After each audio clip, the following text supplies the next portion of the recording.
ഈ ക്വസ്റ്റ്യൻ നോക്കിയേ. The first regional initiative for economic cooperation and development in south east Asia is option A SAARC, option B European Union, option C WTO, option D ASEAN. എന്താ question? The first regional initiative for economic cooperation and development in south east Asia. South east ഏഷ്യയിലെ ആദ്യമായിട്ടുള്ള പിന്നെന്താ പറയുക ഇപ്പോൾ സഹകരണത്തിനും അതേപോലെ തന്നെ പുരോഗതിക്കും വേണ്ടി തുടങ്ങിയ സാമ്പത്തികമായിട്ടുള്ള ആദ്യത്തെ ശ്രമം എന്നുള്ള നിലയ്ക്ക് തുടങ്ങിയ സംഘടന അല്ലെങ്കിൽ അതിൻ്റെ ഓർഗനൈസേഷൻ ഏതാണ് എന്നുള്ളതാണ് ചോദിക്കുന്നത്. ഇതിൻ്റെ ആൻസർ എന്ന് പറയുന്നത് ഏഷ്യനാണ്. ഇവർ എന്തിനാണ് ശരിക്കും പറഞ്ഞു കഴിഞ്ഞാൽ ഇത് എന്തിനാണ് തുടങ്ങുന്നത്, ഇതിൻ്റെ പേർപ്പസ് എന്ന് പറയുന്നത് എന്താണെന്ന് നോക്കൂ. ശരിക്കും പറഞ്ഞു കഴിഞ്ഞാൽ ആക്സിലറേറ്റിംഗ് ഇക്കണോമിക് ഗ്രോത്ത്, അതുപോലെ തന്നെ കൾച്ചറൽ ഡെവലപ്മെൻറ്റ്, സോഷ്യൽ പ്രോഗ്രസ്, ഇതൊക്കെയായിരുന്നു ഇവരുടെ ലക്ഷ്യം. അത് സാമ്പത്തികമായിട്ടുള്ള പുരോഗതി, സാംസ്കാരികമായിട്ടുള്ള ഉന്നമനം, അതേപോലെ സാമൂഹികമായിട്ടുള്ള പുരോഗതി, ഇതൊക്കെയായിരുന്നു ഇവരുടെ ലക്ഷ്യം. ഇത് 1967 1967 ഓഗസ്റ്റ് 8 ഇതെന്ത് ചെയ്യുന്നത് ആരംഭിച്ചത്. ഇത് തുടങ്ങിയ സ്ഥലം എന്ന് പറയുന്നത് എവിടെയാണ്? ബാങ്കോക്കാണ്. ഇത് തുടങ്ങിയ രാജ്യങ്ങൾ എന്ന് പറയുന്നത്, അതായത് founding fathers of this Asian എന്ന് പറയുന്ന ഏതൊക്കെ രാജ്യങ്ങളെ നോക്കൂ.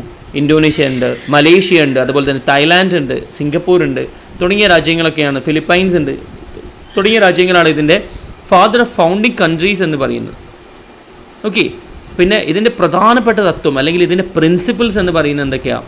Non interference in internal affairs. അത് മറ്റുള്ള രാജ്യങ്ങളുടെ ആഭ്യന്തരമായ കാര്യങ്ങളിൽ ഇടപെടാതിരിക്കുക. അതാണ് മെയിനായിട്ട് പറയുന്നത് പ്രിൻസിപ്പിൾസ്, ഇവരുടെ തത്വം എന്ന് പറയുന്നത് തന്നെ. അതേപോലെ തന്നെ എന്താണ്? Effective cooperation among themselves. അതായത് ഒരു രാജ്യത്തിന് മറ്റൊരു രാജ്യത്തിന് എന്തെങ്കിലും പ്രശ്നം വരുവാണെങ്കിൽ ഒരു രാജ്യം മറ്റൊരു രാജ്യത്തെ സഹായിക്കുക. അതായത് ആകെ തുകയായിട്ട് പറയുകയാണെങ്കിൽ എല്ലാ രാജ്യങ്ങൾക്കും നന്മ വരണം എന്ന ഉദ്ദേശത്തോടു കൂടി തുടങ്ങിയ ഒരു സ്റ്റാർട്ടപ്പാണത്. അതാണെന്ത്? First regional initiative for economic cooperation and development in south east Asia എന്ന് പറയുന്നത്. Answer is ASEAN. ഓക്കെ, ഈ ക്വസ്റ്റ്യൻ നോക്കിയേ. The first book completely printed in Malayalam language was. Option A Kundalatha, option B Indulekha, option C Hortus Malabaricus, option D Samkshepa Vedartham. എന്താണ് question? ആദ്യമായി മലയാളം ഭാഷയിൽ completely print ചെയ്ത പുസ്തകം ഏതാണ് എന്നതാണ് ചോദ്യം. ഇതിൻ്റെ ആൻസർ എന്ന് പറയുന്നത് സംക്ഷേപ വേദാർത്ഥമാണ്. ആദ്യത്തെ പ്രിൻ്റഡ് പുസ്തകം 1772 ഇത് പബ്ലിഷ് ചെയ്തത് എന്നാണ് പറയപ്പെടുന്നത്. ഇതിൻ്റെ ഓഥർ എന്ന് പറയുന്നത് സാമുവൽ ചന്ദനപ്പള്ളിയാണ്. പിന്നെ ഈ പ്രിൻ്റ് ചെയ്തതിനെ കുറിച്ച് പറഞ്ഞാൽ നമ്മൾ ഓൾറെഡി പറഞ്ഞു. It was printed almost 241 years ago. പിന്നെന്താണ്? It give insights to the old type of Malayalam numerals. അതായത് ആദ്യകാല മലയാളം അക്കങ്ങളെക്കുറിച്ചിട്ട് ഒരു അറിവ് ഈ പുസ്തകത്തിലൂടെ നമുക്ക് ലഭിക്കുന്നുണ്ട്. വളരെ ഫേമസ് പുസ്തകമാണ് സംക്ഷേപ വേദാർത്ഥം. അതുകൊണ്ടാണ് ആദ്യമായിട്ട് എന്താ പറയുക പ്രിൻ്റ് ചെയ്ത പുസ്തകം എന്ന് പറയുമ്പോൾ തന്നെ നമുക്ക് അതിൻ്റെ പ്രാധാന്യത്തെക്കുറിച്ച് മനസ്സിലാവും. അപ്പോൾ മറന്നു പോകരുത്. ഇതിൽ കൺഫ്യൂഷൻ വരാം. ചിലപ്പോൾ ഇന്ദുലേഖയാണോ കുന്തലതാണോ ഒക്കെ തോന്നിപ്പോകാം. പക്ഷേ സംക്ഷേപ വേദാർത്ഥമാണെന്ത്? The first book completely printed in Malayalam language. Okay, ഈ ക്വസ്റ്റ്യൻ നോക്കിയേ. The incident known as the Boston tea party is related with. Option A American war of independence, option B Latin American revolution, option C American civil war, option D French revolution.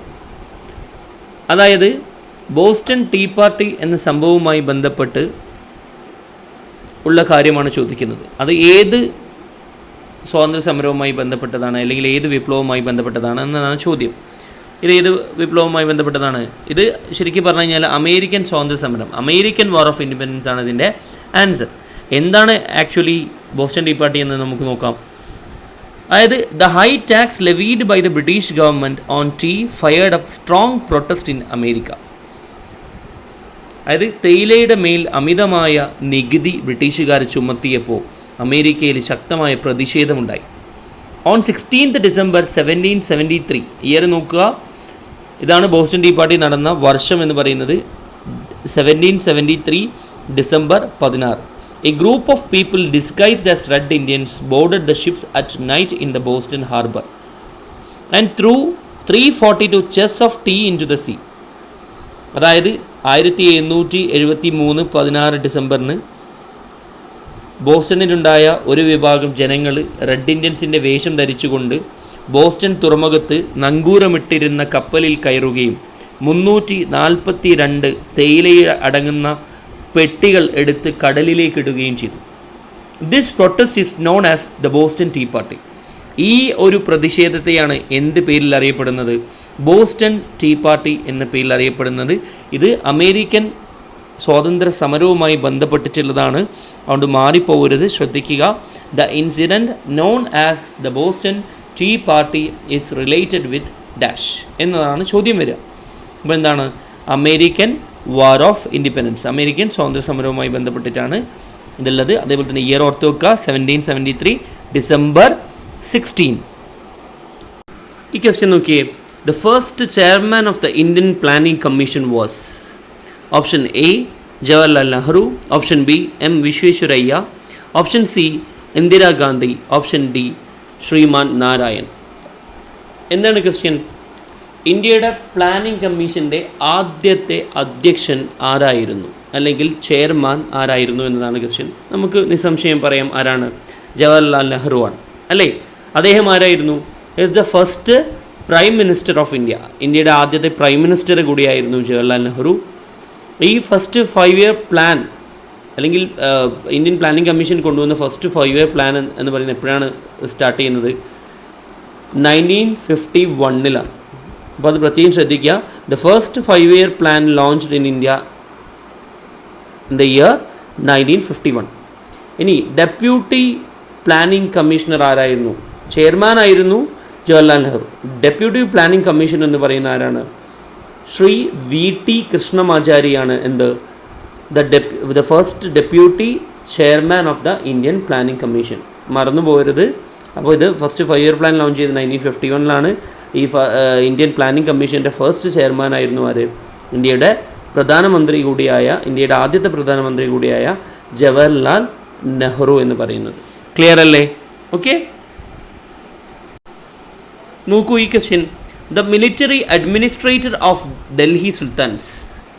Option A Wazir, option B chief Sadr, option C Mamalik, option D Diwan-i Insha. എപ്പോഴും TET എക്സാമിന് ആവർത്തിച്ച് വരുന്ന ഒരു ക്വസ്റ്റ്യനാണിത്, പ്രത്യേകം ശ്രദ്ധിക്കുക. അതായത് ഡൽഹി സുൽത്താനേറ്റിലെ അല്ലെങ്കിൽ Delhi സുൽത്താൻമാരിൽ military ഭരണം നടത്തിയിരുന്ന ഭരണാധികാരി ആരായിരുന്നു എന്നാണ് ചോദ്യം. മമാലിക് ആണ് ആൻസർ. മമാലിക് എന്ന് പറഞ്ഞു കഴിഞ്ഞാൽ മിലിറ്ററി ഉദ്യോഗം നടത്തിയിരുന്ന ഉദ്യോഗസ്ഥനെയാണ് മമാലിക് എന്ന് പറയുന്നത്. ഇതേപോലെ തന്നെ മറ്റ് പദവികൾ വഹിച്ചിരുന്ന ഉദ്യോഗസ്ഥന്മാരുമുണ്ട്. അതുകൂടി ഞാനൊന്ന് മെൻഷൻ ചെയ്യാം, കാരണം എപ്പോഴും റിപ്പീറ്റ് ചെയ്ത് വരുന്ന ക്വസ്റ്റ്യൻസ് ആണിത്. അതായത് important officials and the duties in the central administration of the sultanate period. അതായത് സുൽത്താനേറ്റ് കാലഘട്ടത്തിലെ കേന്ദ്രീകൃത ഭരണത്തിന് കീഴിൽ ചുമതലയുണ്ടായിരുന്ന ഉദ്യോഗസ്ഥന്മാർ ഏതൊക്കെ വകുപ്പാണ് എന്നുള്ളത് പറയാം. വാസിർ എന്ന് പറഞ്ഞു കഴിഞ്ഞാൽ റവന്യൂ വകുപ്പ് കൈകാര്യം ചെയ്തിരുന്ന ഉദ്യോഗസ്ഥനാണ്. ഇതൊരിക്കൽ ചോദിച്ച ക്വസ്റ്റ്യനാണ് കേട്ടറ്റിൽ. അതുപോലെ തന്നെ ചീഫ് സദർ എന്ന് പറഞ്ഞു കഴിഞ്ഞാൽ ജുഡീഷ്യറി, നീതിന്യായം കൈകാര്യം ചെയ്തിരുന്ന ഉദ്യോഗസ്ഥനാണ് ചീഫ് സദർ എന്ന് പറയാം. അതുപോലെ തന്നെ ദിവാനായി ഇൻഷ, റോയൽ കറസ്പോണ്ടൻസ്, അതായത് രാജകീയമായിട്ടുള്ള കത്തിടപാടുകൾ മറ്റു രാജ്യത്തു നിന്നും സ്വന്തം രാജ്യത്തേക്ക് അല്ലെങ്കിൽ തങ്ങളുടെ രാജ്യത്തേക്ക് കത്തുകൾ വരുമ്പോൾ രാജാവിന് വേണ്ടി കത്തിടപാടുകൾ നടത്തുന്ന അല്ലെങ്കിൽ ആ കത്ത് വായിക്കുകയും അതിന് മറുപടി കൊടുക്കാൻ വേണ്ടി ചുമതല ഉണ്ടായിരുന്ന ഉദ്യോഗസ്ഥനാണ് ദിവാനായി ഇൻഷ എന്ന് പറയുന്നത്. ഇതാണ് പിന്നെ കേന്ദ്രീകൃത ഭരണത്തിന് കീഴിലുള്ള ഉദ്യോഗസ്ഥന്മാരെന്ന് പറയുന്നത്. ഇതുപോലെ തന്നെ ലോക്കൽ അഡ്മിനിസ്ട്രേഷനിലും ഉദ്യോഗസ്ഥന്മാരുണ്ടായിരുന്നു. അത് ലോക്കൽ അഡ്മിനിസ്ട്രേഷൻ ഡിവിഷൻ അതും പ്രത്യേകമായിട്ട് ഡിവൈഡ് ചെയ്തിരുന്നു. അതിൽ പറയുകയാണെങ്കിൽ എന്താണ്, പ്രൊവിൻഷ്യകളിൽ പിന്നെ ചുമതല ഉണ്ടായിരുന്ന ഉദ്യോഗസ്ഥനാണ് മുക്തി എന്ന് പറയും, അല്ലെങ്കിൽ വാലി എന്ന് പറയും. അതുപോലെ തന്നെ ഷിക്ക് എന്ന് പറയുന്ന പ്രദേശത്ത് ചാർജ് ഉണ്ടായിരുന്ന ഉദ്യോഗസ്ഥനാണ് ഷിക്ദാർ. അതുപോലെ തന്നെ പർഗാനകൾ, ഇന്ന് നമ്മൾ വില്ലേജ് എന്ന് പറയുന്നതിന് പകരം അല്ലെങ്കിൽ ബ്ലോക്ക് എന്ന് പറയുന്നതിന് പകരം ഉപയോഗിക്കുന്നതാണ് പർഗാനകൾ എന്ന് പറയുന്നത്, അമീൽ എന്ന് പറയും. അതുപോലെ തന്നെ പർഗാനൻ്റെ ചെറുപ്പം, പർഗാന എന്ന് പറഞ്ഞ ഒരു ബ്ലോക്ക് എന്നുള്ള രീതിയിൽ നമുക്ക് പറയാം. പിന്നെ അതിൻ്റെ താഴത്താണ് എന്ത് ഗ്രാമങ്ങളായിട്ട് വരുന്നത്, അതവിടെ കൊടുത്ത് വില്ലേജ് എന്ന് പറയുന്നത്. ആ വില്ലേജിൻ്റെ ഉദ്യോഗസ്ഥനായിരുന്നു മുഖദ്ദം എന്ന് പറയുന്നത്. അപ്പോൾ ഇത്രയും ഉദ്യോഗസ്ഥന്മാർ സുൽത്താനേറ്റ് കാലഘട്ടത്തിൽ കേന്ദ്രീകൃത ഭരണത്തിന് കീഴിലും പ്രാദേശിക ഭരണത്തിന് കീഴിലും ഉണ്ടായിരുന്നു എന്നുള്ളത് നമുക്ക് മനസ്സിലാക്കാം. അപ്പോൾ ഇവിടുത്തെ ചോദ്യം ഒന്നുകൂടി ആവർത്തിക്കുന്നു. എന്നാണ് the military administrator of Delhi sultans ആരാണ്? മമാലിക്. ഓക്കെ, ഈ ക്വസ്റ്റ്യൻ നോക്കിയേ. Bloody Sunday related to which revolution? Option A Latin American revolution, option B Russian revolution, option C Chinese revolution, option D French revolution. എന്താണ് ഈ ക്വസ്റ്റ്യൻ? ബ്ലഡി സൺഡേ എന്ന് പറയുന്ന സംഭവം ഏത് വിപ്ലവവുമായി ബന്ധപ്പെട്ടിട്ടുള്ളതാണ്? ഇതാണ് ക്വസ്റ്റ്യൻ. ബ്ലഡി സൺഡേ എന്ന് പറഞ്ഞു കഴിഞ്ഞാൽ രക്തരൂഷിതമായ ഞായറാഴ്ച എന്നതാണ് ചരിത്രത്തിൽ വിശേഷിപ്പിക്കുന്നത്. ഇത് റഷ്യൻ വിപ്ലവവുമായി ബന്ധപ്പെട്ടിട്ടുള്ളതാണ്. Answer Russian revolution.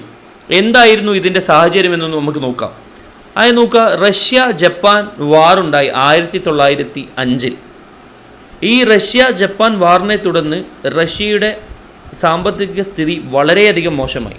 അതായത് പറയുന്നത് the crisis reached it's worst when Russia was defeated in the Russia Japan war in 1905.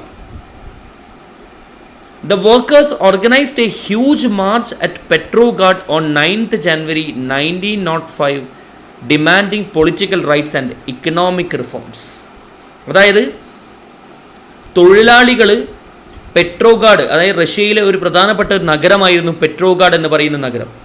ആ നഗരത്തിൽ 1905 ജനുവരി 9 ഒരു വലിയ രീതിയിലുള്ള പ്രതിഷേധം ആര് സംഘടിപ്പിച്ചു? തൊഴിലാളികൾ സംഘടിപ്പിച്ചു. എന്ത് ആവശ്യപ്പെട്ടുകൊണ്ടാണ് അത് സംഘടിപ്പിച്ചത്?